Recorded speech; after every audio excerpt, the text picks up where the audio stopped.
Alguns dias antes de 20 de janeiro de 1996. Uma movimentação de UFOs é detectada pelo Sistema de Rastreamento por Satélites dos Estados Unidos. Descobre-se que o foco das movimentações é o Brasil, no sul de Minas Gerais. As Forças Armadas Brasileiras são alertadas.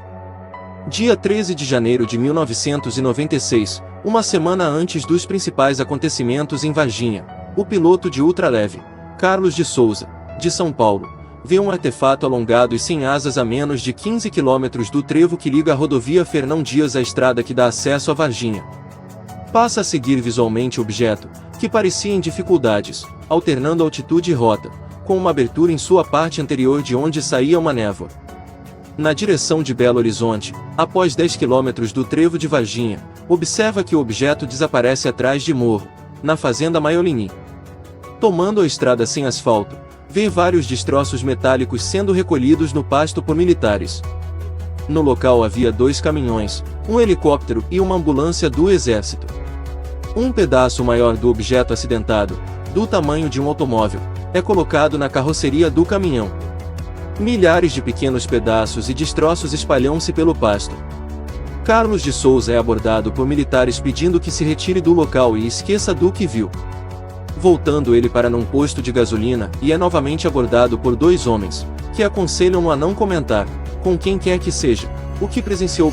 Esse depoimento não foi confirmado por outros, ficando isolado, após as investigações dos ufólogos nas fazendas, sítios e casas daquela região. 20 de janeiro de 1996, por volta de 1 da madrugada. A senhora Auralina Augusta de Freitas sai na janela da sede da fazenda de propriedade do Sr. Castilho, situada a 10 quilômetros de Varginha, à beira da rodovia que liga a cidade a Fernão Dias. O gado estoura, correndo em disparada. Ela observa um artefato alongado, que soltava uma névoa de uma parte que parecia rasgada, à frente da fuselagem. Grita pelo marido, Eurico Rodrigues de Freitas, que dormia. Eurico também avista o objeto, que pairava sobre o pasto a no máximo 5 metros. Para percorrer um espaço de aproximadamente 500 metros, o objeto leva quase 40 minutos.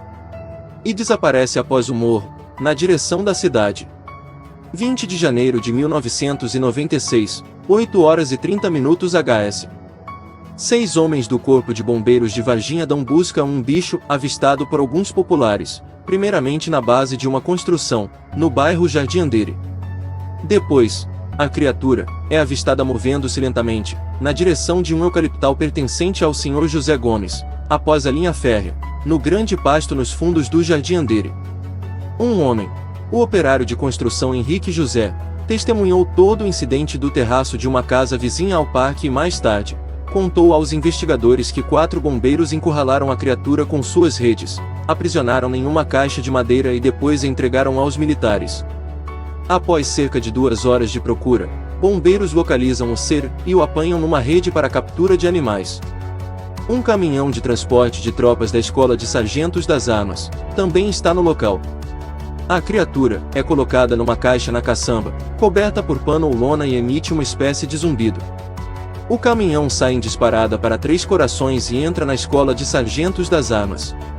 20 de janeiro de 1996, por volta de 13 horas. O Sr. X, que fazia caminhada pela região do final do Jardim Andere e pelos pastos das proximidades, avista 6 homens com trajes militares em formação de busca, portando fuzis automáticos e outras armas, exatamente próximo do eucaliptal onde se dera a primeira captura. Correndo em busca de um ponto melhor de observação, o Sr. X ouve 3 tiros de fuzil.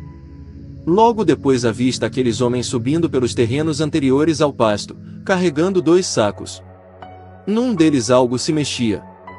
20 de janeiro de 1996, 15 horas e 30 minutos. Liliane Fátima Silva, 16 anos na época, sua irmã Valquíria Aparecida Silva, 14, e Cátia Andrade Xavier, 22, tentam um caminho mais curto para o bairro Santana, vizinho ao Jardim Andere. Ao passarem ao lado de uma oficina mecânica, na rua Benevenuto Braz Vieira, 2 quadras acima do pasto e eucaliptal, param surpresas diante de uma criatura cuja pele brilha como se estivesse bisuntada com óleo. O ser, de olhos vermelhos e arredondados, saltando para fora das órbitas, sem pupila e íris, agachado ao lado do muro da oficina mecânica, volta lentamente a cabeça na direção das garotas. Elas não se recordam de características de boca e nariz daquele ser. Com veias arroxeadas e saltadas à altura das espáduas, com longos e finos braços e pés enormes, traz na caixa craniana avantajada 3 protuberâncias, dando a impressão de chifres. As 3 garotas gritam e disparam em direção à sua residência, onde chegam em prantos e em pânico. 20 de janeiro de 1996, 17 horas e 30 minutos HS. Uma chuva torrencial com queda de granizo amedronta a população. Depois do temporal, 2 militares chegam ao terreno onde as 3 garotas tinham avistado o estranho ser. Algo com cabeça, tronco e membros, passa pela frente do automóvel e tenta esconder-se no pasto. O policial Marco Eli Xerezi, 23 anos, corre e agarra a criatura pelo braço, colocando-a no banco traseiro do carro e levando para o hospital regional. A movimentação da polícia, bombeiros e do exército causa histeria no hospital, onde doentes são transferidos de alas e funcionários instruídos a se calarem. 21 de janeiro de 1996, madrugada.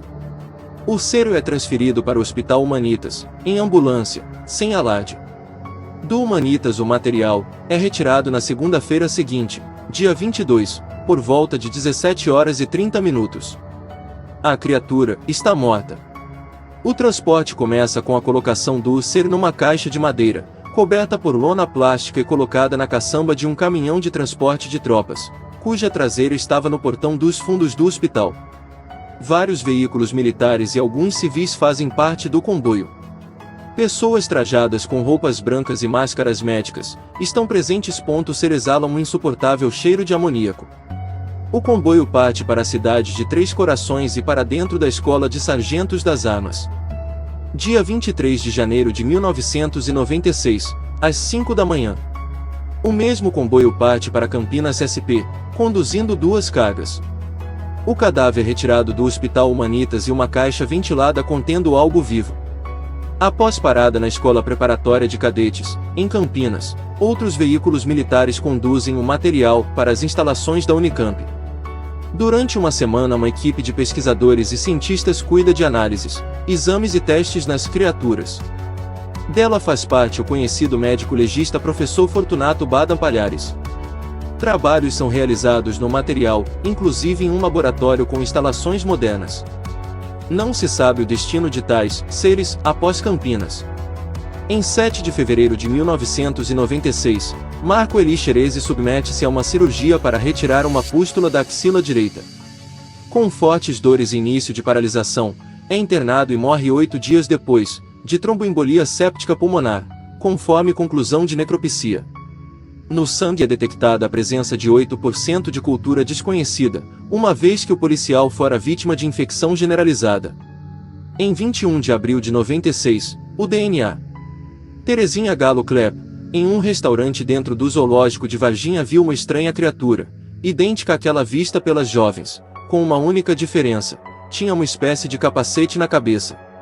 Na época, morreram estranhamente 2 veados, uma anta, uma jaguatirica e uma arara azul. Após as análises, não foi descoberta a causa para essas mortes. A versão oficial em 11 de março de 1997, Maurício Antônio Santos, 44, comandante do 24º Batalhão de Polícia Militar de Varginha, em depoimento à ESA de Três Corações, afirmou que o suposto extraterrestre observado pelas meninas era, na verdade, um cidadão varginhense de 30 e poucos anos conhecido como Mudinho.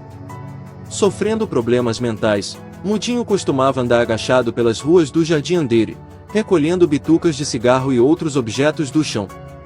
É mais provável a hipótese de que este cidadão, estando provavelmente sujo, em decorrência das fortes chuvas, visto agachado junto a um muro, tenha sido confundido, por 3 meninas aterrorizadas, com uma criatura do espaço, registra o depoimento do comandante. Já a intensa movimentação de bombeiros e policiais militares, ele não cita o exército, é atribuída às fortes chuvas daquele dia. Os ufólogos argumentam que, no dia da aparição do ET, também houve tráfego intenso de caminhões da SA de Três Corações em Varginha. No IPM, os militares rebatem: os veículos realmente foram deslocados, mas para manutenção na concessionária da Mercedes-Benz na cidade. Uma nota fiscal de R$ 432 referente aos serviços de alinhamento e balanceamento em 8 caminhões foi anexada aos autos. Além de dizer que a chuva ainda não havia começado no momento em que as meninas viram o suposto ET, Covo argumenta que a concessionária da Mercedes-Benz costumava fechar nos fins de semana. Dia 20 de janeiro de 1996 era um sábado. Além disso, alegam os ufólogos, no IPM, o endereço da empresa Automaco Comercial e Importadora LTDA. Que aparece em uma nota do Sistema Integrado de Administração Financeira do Governo, SIAFI, é diferente do que revela a nota fiscal presente no inquérito. Todos os casos ufológicos já documentados no Brasil constam de uma tabela do Comando de Defesa Aeroespacial Brasileiro, CONDABRA, que quantifica desde 1952 o número de registros por ano. Curiosamente, o ano de 1996 é o que apresenta mais registros ufológicos, 65. O caso permanece como um complexo quebra-cabeças, repleto de contradições e desencontros. As testemunhas afirmaram, sem incoerências ou discrepâncias, ter visto uma criatura não identificada e, ao que tudo indica, seus relatos são sinceros e verdadeiros. No entanto, argumentam insistentemente os defensores da materialidade do caso Varginha que se tudo fosse apenas mais um boato ou um espetáculo, autoridades policiais, do Corpo de Bombeiros, do Exército, do governo, de universidades e hospitais não estariam envolvidas, conferindo tanta importância ou se esquivando de qualquer declaração esclarecedora a respeito. Que o digam os ufólogos, pesquisadores e equipes de vários jornais e TVs que estiveram na cidade sem conseguirem obter nada de consistente por parte dessas autoridades,